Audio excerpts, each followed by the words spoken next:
Hello दोस्तों, आप सभी का अपने YouTube चैनल एसएस क्लासेस पे स्वागत है। तो आज अपने सिंपल इंटरेस्ट की एक क्लास रह गई थी आपकी, तो काफ़ी दिनों बाद अपनी क्लास कर रहे हैं। थोड़ी तबीयत खराब होने की वजह से मैंने क्लास नहीं ली थी। तो चलिए आज अपने जो सिंपल इंटरेस्ट है उसकी थोड़े क्वेश्चन रह गए थे, 3-4 क्वेश्चन, तो वो आपको मैं करवाता हूँ। तो उसमें रेट निकालने वाला जो भी टाइप था अपना रह गया था, तो उसको अपने स्टार्ट करते हैं और आज अपने क्लास को कंप्लीट करते हैं।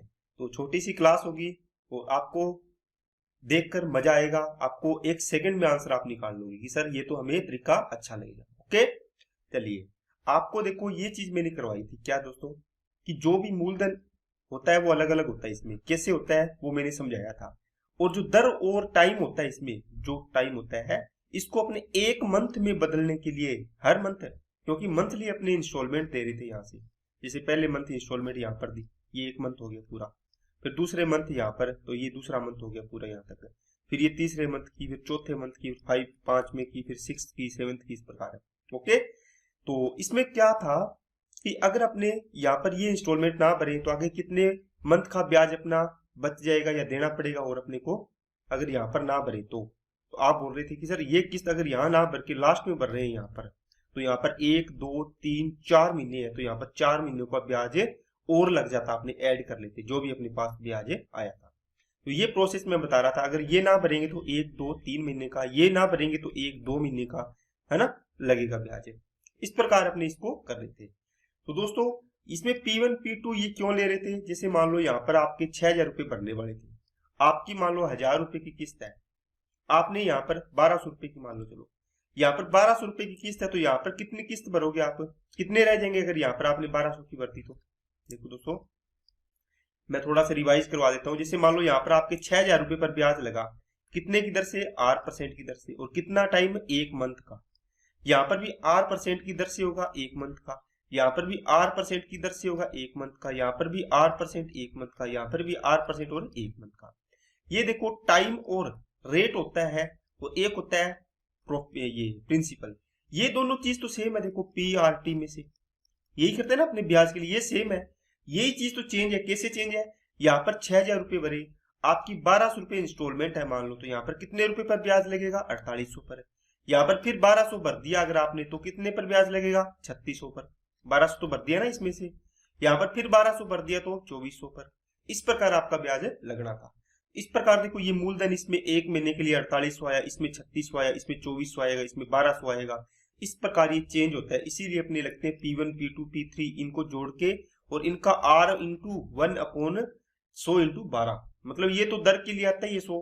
ये एक दर को अपने साल में, महीने में इसको बदलने के लिए, एक महीने का निकालने के लिए इसको 12 से भाग देते हैं। क्यों, जो दर होती है ना, ये जैसे 12% है, इसके साथ में पर एनम ये लिखा होता है, इसको पर मंथ बनाने के लिए अपने 12 से डिवाइड करते हैं। तो अपने ये देखो जो भी दर होगी यहाँ पे R है ना, R को 12 से डिवाइड करते हैं, देखो 12 से, तो ये मैंने डिवाइड कर दिया इसको। और ये 100 कौन सा है, प्रतिशत टायर नीचे 100 आएगा हुआ है, ठीक है ना। इस प्रकार इसको पढ़ाते हैं। तो आपको मोटी मोटी बात यहाँ से समझनी थी दोस्तों, क्या कि जो भी इसमें समेकित मूलधन निकलता है आपका, इसको क्या बोलते हैं आपको याद रखने की जरूरत नहीं है, लेकिन जो भी आप मूलधन निकालोगे इसमें से, ये इसको बोलते हैं समेकित मूलधन इंटू R इंटू 1/100 इंटू 12, ये आना है हमेशा। ये 12 क्यों आता है, ये मंथ में चेंज करते हैं इसलिए, है ना, एक एक मंथ का निकालते हैं। अगर साल का होता तो अपने 12 नहीं करते हैं। चलिए क्वेश्चन देखिए, एक व्यक्ति 10 रुपए उधार लिए, ठीक है, और 1 रुपए की 11 मासिक किस्तों का भुगतान किया। बताओ 11 किस्त दिए 1-1 रुपए की 11 महीने तक, तो कितने रुपए इसने भुगतान किया होगा, 11 रुपए, ठीक है। इसने पेमेंट कितने किया है, 11 रुपए। उधार कितने लिए, मान लो इसने प्रिंसिपल लिया इतना, अमाउंट इतनी होगी, इतने इसने चुकाए हैं, मतलब ड्यू डेप्ट, कितना ड्यू डेप्ट, मतलब उधार की राशि कितनी चुकाई है इसने, 11 रुपए। ब्याज बताओ पूरी में कितना लगा, 1 रुपया ब्याज लगा है। कितना लगा है, 1 रुपया। अब ये 1 रुपया ब्याज कैसे लगा है, ये आपको देखना होता है सर।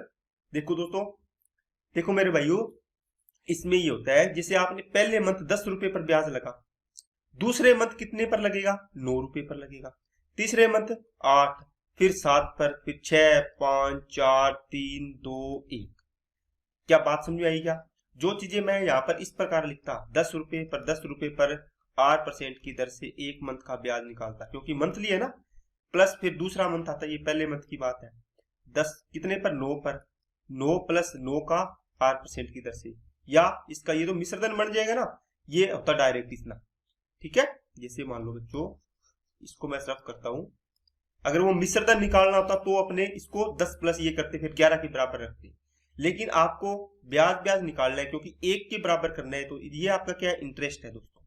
तो 10 का 8% की दर से 1/12 आता, प्लस फिर दूसरे साल 9 का 8% की दर से 1/100 इंटू 12 आता, यहाँ पर भी 100 आता है ना, इस प्रकार ये चलता रहता है। लेकिन इनमें देखो ये चीज तो कॉमन है सभी में, 10, 9, 8, 7 ये अलग अलग आएगा। जो समेकित मूलधन बनता है वो प्रत्येक किस्त, देखो 1 रुपए की किस्त भरती, कितना बच गया, 9, फिर आपने 1 रुपए की किस्त भरती 8, फिर 1 की भरती तो 7 बचा, फिर 6 बचा, फिर 5, फिर 4, 1 रुपए की किस्त भर रही हो, ये देखो 1 रुपए की किस्त, ठीक है ना। इसको आपको इतना कुछ नहीं लिखना होता, ये आपको समझाने के लिए मैंने सारा आपको बता दिया।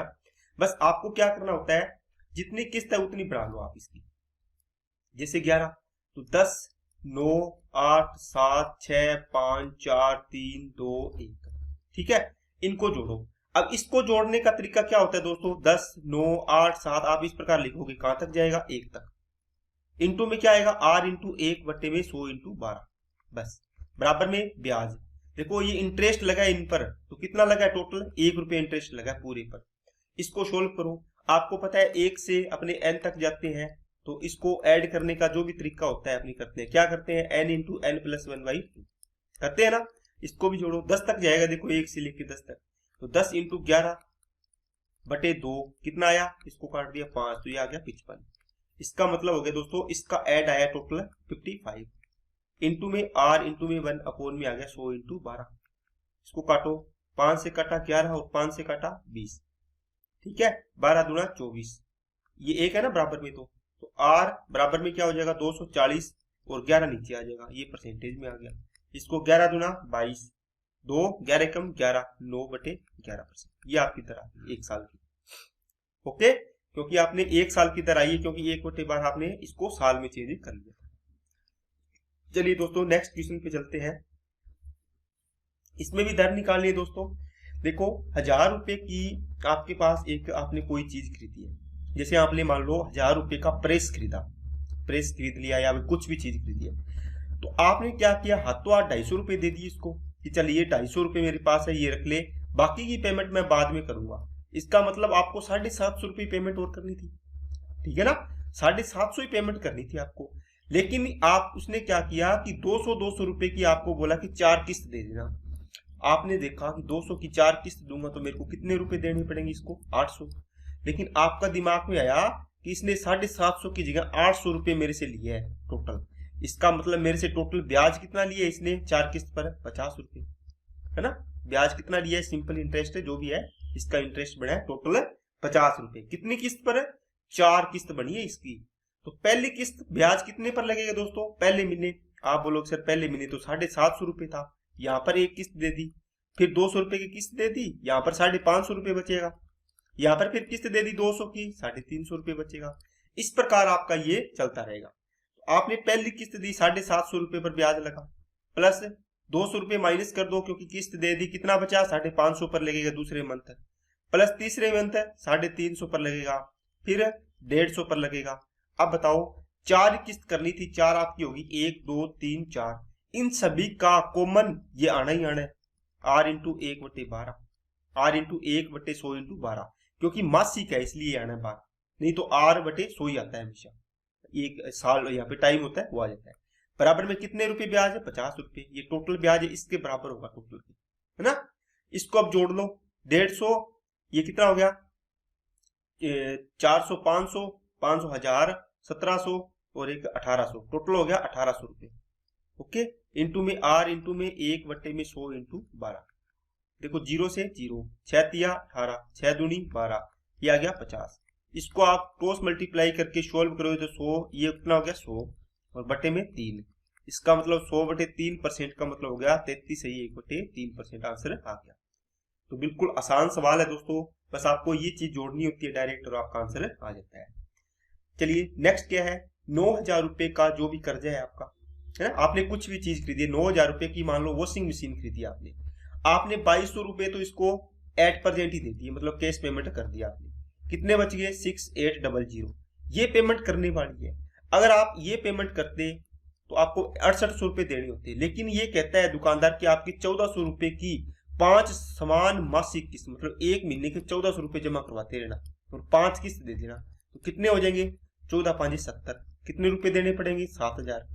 आपने देखा कि चलो कोई बात नहीं है, 200 रुपये ब्याज लगेगा, ये 200 रुपये ब्याज। अब ये 200 रुपये मेरे को ब्याज किसके इक्वल करना है, पहले देखो 6800 रुपये पर लगेगी, प्लस दूसरे मंथ आपने 1400 दे दिया, कितना बच गया 5400, प्लस 1400 फिर दे दिया तीसरे मंथ, है ना, कितना बच गया 4000, प्लस अब देखो आपको कहां तक लेके जाना है दोस्तों, आपको वहां तक लेके जाना है जहां तक 5 किस्त बन जाए। 1 2 3 होगी, 1400 फिर घटा दो 2600, फिर 2600 में से 1400 घटा दो 1200, आगे देखो घटेगा ही नहीं 1200 में से 1400। और वैसे भी आप देख सकते हो 1 2 3 4 5 बराबर किसके है, इसके गुणा में क्या आएगा, चलो इधर लिख देता हूं, इसके इक्वल करना है दोस्तों, इसके गुणा में क्या आएगा, ये तो आ गया पी समेकित मूलधन p r into 1/100 into 12 equal to कितना 200। बस अब इसको सोल्व करना है, आपका आंसर आ जाएगा। तो आर की वैल्यू आप यहाँ से निकाल सकते हो। ठीक है दोस्तों, तो देखो बिल्कुल आसान सिंपल सा सवाल है, इसमें कोई भी कंफ्यूजन वाली बात नहीं है। अगर आपको यहाँ पर ये ना दिया होता कि 2200 रुपये भुगतान किया है, तो पहला आपका ब्याज किस पर लगता, 9000 पर लगता। फिर जो भी आपको किस्त दी है तो दूसरी किस्त इसमें से घटाते, 9000 में से वो घटाते, उस पर लगता। फिर जो आता, जैसे मान लो आपको 2000 रुपये की किस्त दे दी, कितना बचेगा 7000, ठीक है, तो यहाँ 7000 आता। फिर एक महीने इस पर ब्याज लगा, फिर 2000 की फिर देते तो कितना बचता 5000, फिर 2000 3000, फिर 2000 की किस्त और देते तो कितना बचता 1000 रुपये, है ना। इसका r इंटू 1/100 और जो भी ब्याज बढ़ता वो आप लिख देते, ठीक है ना। इस केस में ब्याज अलग आता क्योंकि पूरी की पूरी पेमेंट पर ही आप ये कर रही हो। ओके, अब ये दे दिया तो इसको माइनस कर दिया, जो बच गया उसके अकॉर्डिंग अपने इसको हल कर लिया। चलिए नेक्स्ट पे दोस्तों सेम सवाल है, 180 रुपये आपके पास टोटल, इसमें से आपने डाउन पेमेंट कितने किया है 40 की, तो कितना बच गया 140, मतलब आपको 140 रुपये पेड करने थे, लेकिन इसने कहा कि 30 रुपए की 5 मासिक किस्त, तो 30 रुपए की 5 किस्त दी है, कितने रुपए दिए होंगे आपने 150 रुपये, आपने 150 रुपये दिए, इसका मतलब आपने ब्याज कितना दिया होगा दोस्तों 10 रुपये। ये तो प्रिंसिपल बचा ना आपका, तो ये क्या बचा है, ये आपका ड्यू डेप्ट, मतलब उधार जो आपने लिया था उसको चुकाना, आपको बताया था ना ड्यू डेप्ट। तो 10 रुपये आपने इंटरेस्ट लिए, इस 10 रुपये के इक्वल करना है मेरे को, क्या करना है कि किस किस राशि पर ब्याज लगा है। पहले महीने 140 पर ब्याज लगेगा, प्लस दूसरे महीने 30 रुपए की किस्त घटा दो, इसमें से कितना बच गया 110 पर लगेगा, फिर 30 की घटा दी 80 पर लगेगा, फिर 30 की घटा दी 50 पर लगेगा, फिर 30 की घटा दी कितने पर 20 पर लगेगा। बताओ 1 2 3 4 5 किस्त होगी और करनी भी कितनी है 5। बस जब तक 5 किस्त हो तब तक घटाते जाओ इसको, है ना। देखो इनका अंतर सेम आएगा 30 का, इंटू में r इंटू 1/100 इंटू 12, ये आना ही आना है, मासिक किस्त है ना इसलिए आता है नीचे 12। ये 10 रुपए के इक्वल है। अब इसको जोड़ लो, 20 और 70, 70 80 150, 150 160 260 300 और ये बन गया दोस्तों 400, तो इंटू में r इंटू 1/में बन गया 100 इंटू 12 बराबर में 10, 0 से 0, 4 एकम 4, 4 तिया 12, ये क्रॉस मल्टीप्लाई करोगे तो r की वैल्यू होगी 10 तिया 30%। ओके, इस प्रकार आप इस क्वेश्चन को सॉल्व कर सकते हैं। चलिए दोस्तों नेक्स्ट में दोस्तों, अब इस क्वेश्चन को करने से पहले आप एक क्वेश्चन ये पढ़िए, बस आपके ये 2 क्वेश्चन बचे हैं। एक 750 रुपये मूल्य की कोई वस्तु है, यह वस्तु 33.5% वार्षिक साधारण ब्याज की दर से 4 बराबर मासिक किस्तों में उपलब्ध है, तो प्रत्येक किस्त की कितनी की होगी। दोस्तों अब इस सवाल को करने के लिए आपको ये सवाल और जो एक और सवाल है जो इसी का है बनाया मैंने, वो उल्टे सवाल है दोनों आपस में। इसमें आपको किस्त निकालनी है इंस्टॉलमेंट कि कितने की दोगी पर मंथ, और उस सवाल में जो दूसरा सवाल है उसमें आपको रेट निकालनी है। क्या निकालनी दोस्तों, रेट निकालनी है आपको। देखो इसमें देखो सबसे पहले आप 750 रुपये की राशि, दर कितनी है 33.5%। इसका मतलब क्या हुआ दोस्तों, आपकी दर है 100/3 बनेगी। इसको हल करेंगे तो बोलो बढ़ेगी कि नहीं बढ़ेगी 100/3। अब इसमें ये तो है 1 साल की दर, देखो वार्षिक है, आपको यहां से महीने की बनानी होगी तो 1 महीने का तो 12 का भाग दे दो, तो ये 1 महीने की आपकी। यहां से इसको सोल्व करो, ये आगे 4 से काटा 25, 4 से काटा 3, तो ये आ गया 25/9%, ये प्रतिशत में आई है। पर मंथ बन गई दोस्तों, एक मंथ का इतना ब्याज लगेगा आपका, ठीक है ना। ये पर ईयर थी 33 से 1/3, ये देखो वार्षिक। अब आपको क्या करना है, 4 किस्त। देखो जब आप किस्त निकालते हो आप मानते हो 100 रुपए की किस्त, मानते हो कि नहीं मानते बताओ। आप बोलोगे सर हमने किए है सवाल। देखो 4 किस्त है तो मैंने आपको शॉर्टकट बताया था कि 400 रुपए तो ये हो जाएंगे, 4 × 100, 4 किस्त के 400 रुपए। और प्रत्येक किस्त पर ब्याज लगेगा। देखो 100 रुपए पर ब्याज लगेगा, मान लो पहले किस्त निकाल लेते आप, ऐसे लिखोगे 100 × इसका 25, पहले कितने महीने का, 4 किस्त है तो 3 किस्त का ब्याज आप इसमें ऐड करोगे ना, 3 साल का, 3 महीने का। तो 25 दिया 75/9%, इसका निकाल दो, निकाल दिया तो कितना आएगा। इसको जब सोल्व करेंगे देखो यहाँ से प्रतिशत था इसके साथ 75/9%, इसका परसेंट आया नीचे 100 आ गई, 100 से 100 कट गई, ये बचा, ठीक है। इसलिए मैं इसको यहाँ पर पूरा ना करके आपको डायरेक्ट लिख रहा हूँ। तो पहला कितना आएगा, 25 75/9 प्लस 25 × 50/9 प्लस 25 × 25/9, ठीक है। और आगे वाली चौथी किस्त 4 किस्त करनी थी ना, 4 में देखो आपने 4 × 100 किया, 4 किस्त, यहाँ पे तो 3 ही आई है। तो बताओ लास्ट किस्त पर तो ब्याज 0 लगता है, 1 2 3 4 का ब्याज हो गया। अब इसमें बराबर किसके करना होता है, जो भी 750 रुपए आपके पास थे उसका मिश्र धन तो निकालना है, क्योंकि आपके पास जो भी आपने ब्याज है इसके साथ ये ब्याज तो ऐड करना है ना, सभी का किस्तों के साथ, ये करते थे आप। ये मिश्र धन बना लिया आपने पूरा का पूरा, इसको भी मिश्र धन बना दो। आपने नॉर्मल बनाते हो आप PRT/100, ये ब्याज निकालते हो और इसको मूलधन में ऐड कर देते हो, करते नहीं हो क्या, P + SI = अमाउंट। कैसे निकालते हो आप, देखो इसका 750 प्लस इसका ब्याज इसमें ऐड कर दो, 750 का कितने मंथ का, इसमें डायरेक्ट 4 मंथ का, 25 चौके 100/9 इंटू में क्या आ जाएगा, 100 आ जाएगा, प्रतिशत हटा दिया, 0 से 0 कट गया, ये 3 दिया 9 और 3 से इसको काट दिया 250, ओके। तो ये कितना आ जाएगा, इसको ऐड करो तो ये क्रॉस मल्टीप्लाई होगा, इसको ऐड कर लो। देखो 25 और ये 75 हो गया, 75 और 75 150, तो 400 प्लस 150 बटे कितना आ गया 9, 3 से काटा 50 और 3 से काटा 3, तो 3 चौके 1200, 50 बटे कितना आ गया 3 आ गया ना, इसको जोड़ने से, इसको मैं डायरेक्ट लिख देता हूँ दोस्तों, ये आ गया दोस्तों कितना 1250 बटे आ गया 3, मतलब ये रेशियो में वैल्यू है, ये तो परसेंटेज वाली।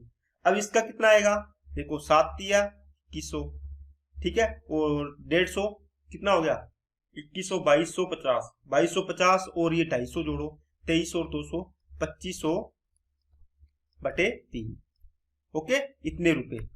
अब देखो इतने की वैल्यू इतनी, आपने किस्त कितनी मानी है 100 रुपए की, तो आप 100 की वैल्यू निकालो, यहां से 1 की वैल्यू निकालोगे तो ये इसके चल जाएगा, तो 100 की निकालो, तो 2500/3 इंटू में 3/1250, और गुणा में हमेशा 100 आना है, क्योंकि 100 की निकालनी, 1 की निकालते तो यहां तक होता, गुणा में 100 की है तो 100 करते हो यहाँ पे, ये 3 से 3 कटा, ये 2 से 2 बार गया, इसको गुणा किया तो 200, इसका मतलब 200 रुपए आपकी किस्त आ गई, ठीक है ना दोस्तों। तो ये तो था इसका किस्त निकालने वाला सवाल, और आपने अच्छे से इसको किया भी होगा, ये मंथ वाइज है इसलिए थोड़ा सा ये कैलकुलेटिव हो जाता है यहाँ पे, ठीक है। तो ये मैंने आपको समझा दिया। अब जो सवाल है आपके पास, ये सवाल है, इसमें आपको जो किस्त आपने निकाली है 200 रुपए की, ये दी हुई है, तो मेरे को बताओ इस सवाल को करके आप कैसे करोगे। आप बोलोगे सर 1000 रुपए भरने थे, 250 रुपए हमने पे कर दिए, है ना, कितने बच गए 750, और 750 रुपए की राशि पे करनी थी मेरे को, लेकिन 200 रुपए की किस्त मैंने 4 पे की है, तो कितना हो गया 800 रुपए। अभी करवाया है क्या मैंने ये सवाल, तो बताओ 50 रुपए आपको इंटरेस्ट लगा इस पर, ऐसा सवाल मैंने अभी करवाया, ठीक है, ये सवाल। अब ये इंटरेस्ट लगा तो इसके इक्वल करना है मेरे को 50 रुपए के, तो पहले ब्याज किस पर लगेगा 750 पर, 200 रुपए की किस्त दे दी 550 पर, 200 की किस्त दे दी 350 पर, 200 की किस्त दे दी 150 पर, ये 4 किस्त बन गई, 1 2 3 4, और 4 ही करनी थी।